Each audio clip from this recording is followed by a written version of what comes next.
Title: Fractured Devotion.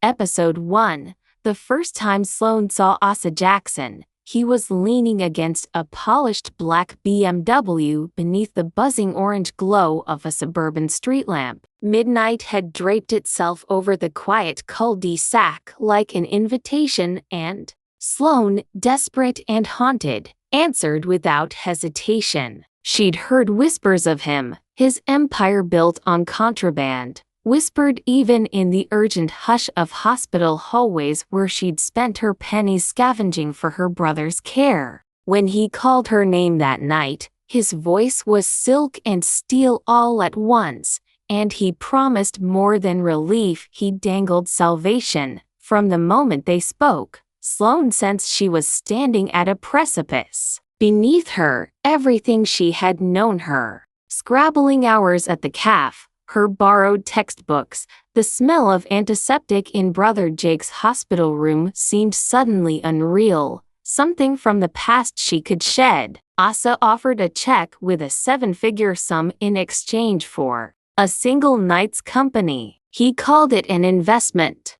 For Sloan, it was a miracle. She remembered every detail. The way his tailored jacket hugged his broad shoulders, the glint of danger in his dark eyes, how his fingertips brushed her wrist when he handed over the check. She told herself it was strictly transactional. She was a pragmatist. Compassion was meant for weaker souls. Yet as she drove away in her battered hatchback, the check burning a promise inside her coat pocket, she felt something she'd never dared admit: relief. And something else, a tremor of excitement.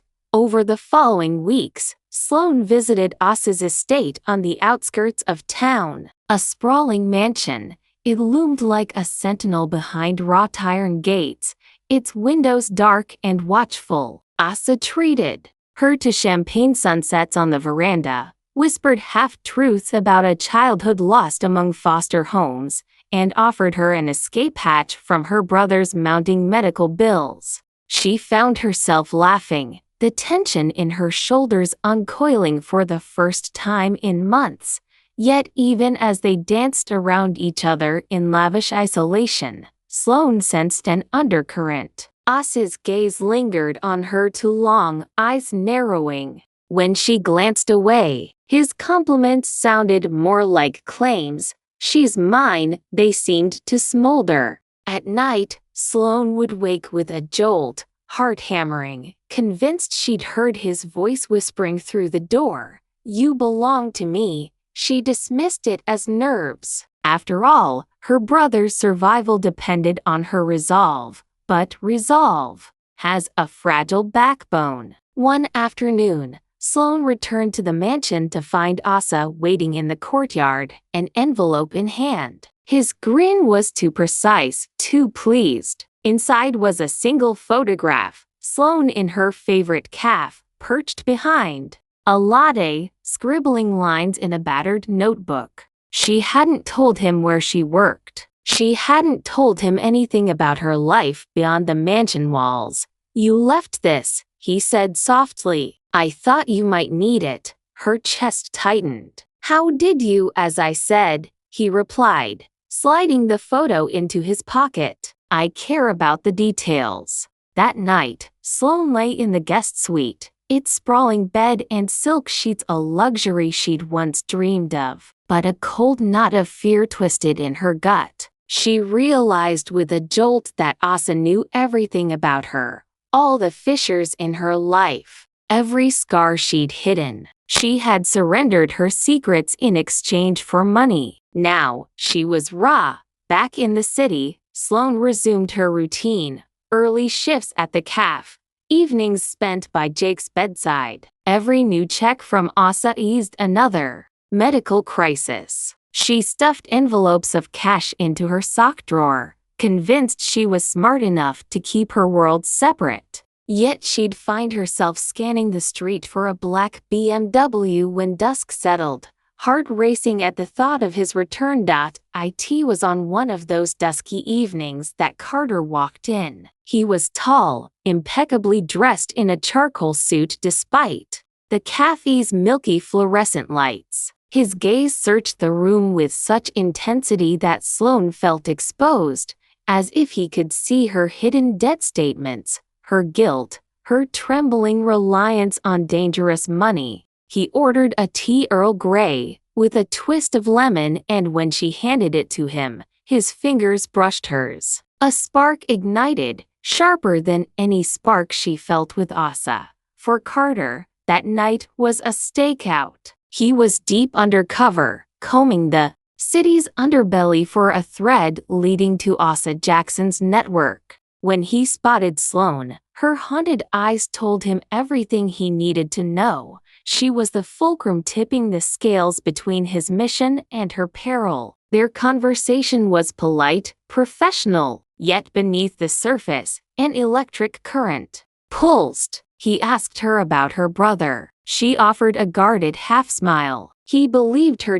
As she closed up the caf, Carter lingered just outside the door. When Sloan stepped into the cool air, he approached with a caution that mirrored her own wariness. "Miss Turner?" he asked, using her name as if he knew her lineage, her history. "Sloan Turner." She paused. "Can I help you, Mr. Carter?" He offered a card. On it, a law enforcement seal she didn't recognize. "If you ever need help outside of what your employer provides, call me." She tucked the card into her apron pocket. Asa's checks were in her coat. Carter's business card was now in her heart. How foolish, she chastised herself later as she walked home, the wind whipping her hair. She was playing a dangerous game. That night, dreams of Asa's mansion and Carter's solemn eyes tangled together in her mind. She woke choking on her own breath, convinced she'd heard Asa's voice and Carter's voice arguing somewhere in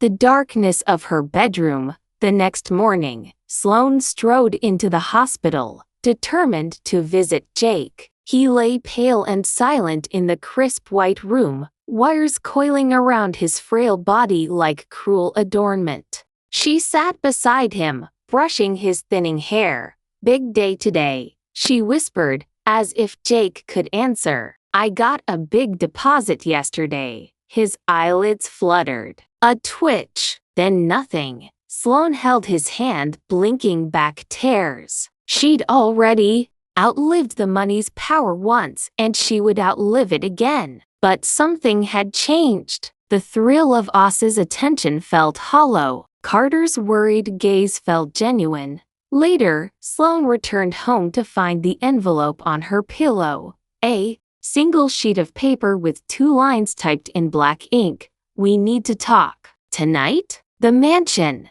"Don't be late," her heart thundered. Asa's handwriting was too neat, too deliberate. It wasn't a request. It was a summons. All evening, Sloan tried to focus on Brother Jake's chart updates, on the measured beeping of machines. Every time her phone buzzed, she stifled a gasp, convinced it was Asa. When it finally trembled in her pocket, her pulse leapt. But it was Carter's number. "Sloan," he said, voice low. "Are you okay?" She swallowed hard. I have to go somewhere. "Tonight? Can I meet you?" She hesitated. A million risks swirled in her mind. Then she nodded, even though he couldn't see. "The usual place. I'll be there." As she washed up before leaving, Sloan stared at her reflection. The woman looking back had eyes ringed with exhaustion, a mouth set in resolve. She tucked Carter's card into her coat beside Asa's check. 2 lives, 2 dangers. Under the same burnt orange street lamp where she'd first met Asa, Sloan waited. The mansion loomed beyond the gates, silent. Carter arrived moments before Asa's sleek silhouette emerged from the shadows. Carter's hand brushed hers in warning. She met his gaze, gratitude mingling with dread. Asa stepped forward, his smile predatory. "You're punctual," he said, voice smooth as oil. "I appreciate that." Sloan felt Carter's presence at her side, a protective barrier. But Asa's eyes flicked to him. A muscle in his jaw twitched. "Detective," Asa said, nodding at Carter. "What brings you here?" Carter kept his voice calm, even. "Just making sure Sloane's safe." A single beat of silence stretched. Then Asa laughed, a low, dangerous sound. "How thoughtful." He stepped closer to Sloane, his hand brushing her waist. "But you're mine, and mine alone." Sloane's breath caught. She stood unnaturally still as Asa's gaze pinned her. Carter tensed beside her, but Sloane raised a hand. "Asa, that's enough." Her voice trembled but carried. For the first time, Asa's amusement wavered. His eyes hardened. "Do you doubt me?" Sloane met his glare. "I'm not yours to doubt." The words echoed into the night. Carter's hand found hers, and she squeezed. Relief and terror mingling. Asa's features shifted, a storm brewing behind his eyes. Then he stepped back, turning his coat collar up against the chill. "We'll see," he murmured. And as Sloane walked away with Carter into the ink-black night, she realized there was no turning back. She had tasted freedom and fear, and the price of each was far more than she had ever imagined paying. A thin November wind rattled the wrought iron gates of Asa Jackson's estate as Sloane and Carter slipped away into the night. She wrapped her coat tighter around her, heart hammering in her ears. Behind them, the mansion's grand windows cast fractured rectangles of light onto the gravel drive, each shard feeling like a watchful eye. Carter guided her along the perimeter wall, his footsteps muffled in the grass. "Stay close," he murmured, eyes scanning the darkness. Sloane nodded, but her mind was already racing. The confrontation with Asa had shifted something fundamental inside her. She'd felt a surge of defiance, an impulse that startled her as much as it thrilled her. Standing there, away from the mansion's oppressive grandeur, she realized just how trapped she'd become. They reached a side gate and slipped out onto the street. Carter hailed a cab, his hand brushing hers in a gesture so simple it felt electric. Sloane allowed herself a small exhale of relief. "Where to?" the driver asked, peering at Carter through the rearview mirror. "Safe house," Carter said, giving an address. The cab pulled away into the night. Inside the quiet living room of the safe house, Sloane sank onto the worn leather sofa. Carter closed the curtains and flicked on a small lamp. The golden glow did little to dispel the chill in her bones. "You okay?" he asked, perching on the armrest. Sloane slumped, exhaustion and adrenaline wrestling for dominance. Yes." She ran a hand through her hair. "I've never done anything like that before." Confronted him. Carter stared at her, admiration and concern warring in his expression. "You were brave." She shook her head, bitterness lacing her voice. "Brave? Or stupid? I could have been killed." He eased beside her, careful not to invade her space. "You'd told me everything about the money, about Jake. I understand why you stayed." But confronting him, that shows something else. Strength. Sloane swallowed hard, wanting to believe him even as doubt gnawed at her. Strength or desperation? There was a long silence.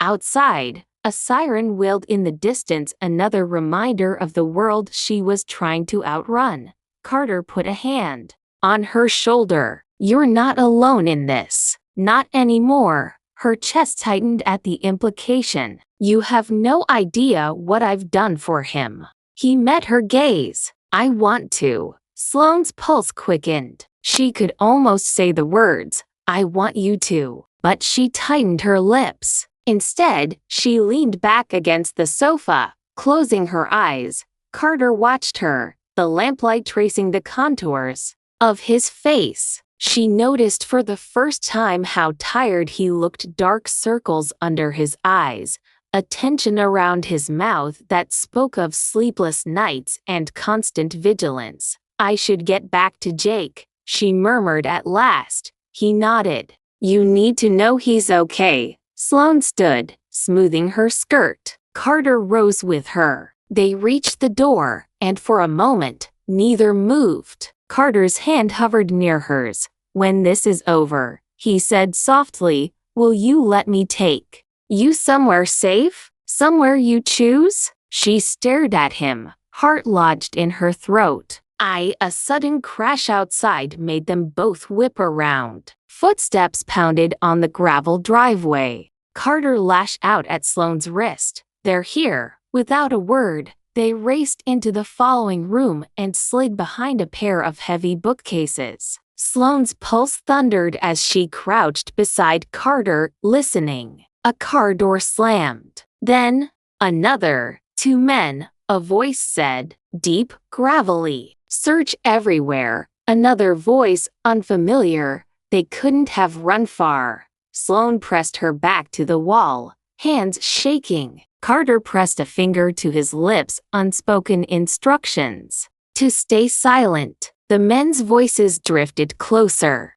Sloane clamped her eyes shut, bracing herself. The safe house door rattled as someone tried the knob. Carter slid a pistol from his jacket and pressed it to the wall beside him. He exhaled slowly, thumb grazing the hammer. Sloane felt the cold metals. Reassurance. The lock clicked. The door swung open, and warm lamplight streamed in. 2 silhouettes filled the frame. One stepped forward tall, broad-shouldered. The slow confidence of a predator in his stride.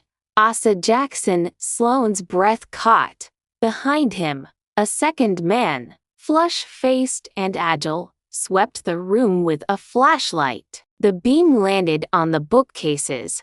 Asa stepped in, closing the door behind him. The second man called, he's not here. Asa's gaze scanned the room. His eyes fell on Sloane and Carter's hiding spot. A slow, cold smile spread across his face. He didn't move, didn't speak, he simply waited. Sloane felt Carter's pistol hand trembling. She grabbed his wrist. Don't, she whispered. Fiercely, Asa's smile widened. He raised a hand, beckoning. Come out. Carter hesitated, eyes flicking to Sloane. She nodded, a silent plea. Slowly, Carter holstered his weapon. They stepped into the open. Asa's eyes locked onto Sloane's. I wondered how long it'd take before you figured out a safe house wasn't safe. Sloane's throat went dry, yet she found she could stand tall. You're following me now, Asa. Crossed to her, closing the distance until his breath stirred her hair. Of course I am. His eyes glinted, possessive. You came to him, didn't you? You ran to him. Sloane drew in a shuddering breath. I didn't run. Asa's hand clamped around her arm, gentle enough to not bruise, but firm. Explain it to me. Carter stepped forward. Let her go. Asa's gaze flicked to Carter, amusement dancing in his eyes. The deer thinks it can challenge the lion? Sloane's stomach coiled. She knew Carter was risking everything, but he stood his ground. Asa released Sloane's arm and immediately moved close enough for the heat of his body to scorch her. You've grown bold, haven't you? Sloane swallowed. Bold enough to protect myself. For a flicker of a moment, Asa's eyes flashed dangerous anger. Then he turned, gesturing to his companion. Take them to the car. Sloane's heart pounded. Carter glared at him but complied. They were shoved toward the door. Sloane's mind raced. He can't contact the others. There are agents outside every exit. In the car, Sloane sat in the back seat, Carter beside her, both of their hands cuffed to the central console. The driver, Asa's man, glanced at them through the rearview mirror. Relax, he said. We're just going for a ride. The engine roared to life. Sloane watched the city lights blur past as they left the safe house behind. Carter's jaw was clenched. She could see his knuckles whitening on his cuff. Minutes stretched into an eternity. Finally, the car slowed, pulling into an underground parking garage so dimly lit that Sloan could barely see the concrete pillars. The men opened the doors and herded them toward a staircase that descended even further into darkness. They emerged into a narrow tunnel where fluorescent lights flickered overhead. At the end, a heavy metal door stood ajar. One of the guards pushed them inside. Asa appeared, standing under a single naked bulb, his arms folded across his chest. His dark suit pressed his broad frame into a silhouette of control. Sloane's pulse thundered as she took in the scene. No furniture, no windows, just bare walls and an oppressive hush. Asa approached, stopping within arm's reach. Sloane's breath caught, the smell of his cologne sharp in the stale air. "You thought you could hide," he said, voice low and cold, "but you belong to me." His gaze darted to Carter. "And this interloper will learn what happens to those who interfere." Carter met his stare without flinching. Sloan felt a fierce pride flare inside her. Despite the cuffs, he looked more unbreakable than Asa himself. Asa nodded to one of his men, who produced a single chair and set it in the center of the room. The chair faced the wall. He lifted Sloane's handcuffs and looped them around her wrists, then pushed her onto the chair. "Turn around," he instructed Carter. When Carter refused, Asa's fist connected with his jaw, sending him sprawling. Sloan gasped. Carter struggled to rise, but two guards pinned him to the floor. Asa leaned close, his voice a whisper in Sloane's ear. "He pushes my boundaries. He pushes yours. You understand what I do to things that push me, don't you?" Sloan closed her eyes against tears she refused to shed. "Stop it." A slow smile curved Asa's lips. "No, I want you to feel every moment of fear. Because each moment you feel it, you'll know it's because of me." He stepped away, voice loud and echoing. "Leave her." The guards took Carter and dragged him out as Asa vanished into the corridor. Sloan slid off the chair, panic rising. As she realized the cuffs refused to budge, she pounded her fists against her knees, adrenaline surging until a second set of footsteps echoed through the tunnel. A familiar voice whispered behind her, "Sloan." She froze. A small trapdoor in the ceiling opened above her. A pair of strong hands gripped her wrists, lifting her just enough for the cuffs to slip off on the other side. She craned her neck, astonished to see Carter's face peering down. Hurriedly, he dropped beside her, pulling her against him. "Come on." Sloan clung to him as he hauled her toward the trapdoor. Above them, slatted light from vents marked their escape path. Behind them, Asa's furious roar rumbled through the tunnel. Sloane's breath came in ragged gasps as Carter wedged himself through the opening, helping her up. They tumbled into a narrow service corridor filled with pipes and humming generators. Carter slammed the trapdoor shut just as footsteps thundered. From behind, they raced down the corridor, hearts pounding, until they emerged in a forgotten basement storage area. Loose wooden crates and tarped machinery lined the walls. Carter yanked open a door marked maintenance exit and they spilled out into the crisp night air. Sloan pressed her back against the brick wall, breathing deeply. Carter knelt beside her, removing a key from his pocket. "Are you hurt?" he asked, brushing a strand of hair from her face. She shook her head, voice trembling. No, just." He put an arm around her, steadying her. "You're okay." She closed her eyes, letting the weight of the night press in. "He's going to look for us." Carter pulled her close. "Let him. He'll never find us here." They stood in silence, the hum of distant traffic a reminder of the world beyond this nightmare. Sloan leaned into Carter, her temple resting against his shoulder, and for a moment, the terror and adrenaline gave way to something calmer, the fierce certainty that she wanted him by her side. Behind her, Asa Jackson's rage burned brighter than any street lamp. But Sloan knew one truth above all: she would fight to the last breath to protect the fragile spark of hope Carter had ignited and to finally break free from the gilded cage Asa had built around her. And as they slipped into the shadows of the night, side by side, Sloan vowed that this time she would choose her own destiny.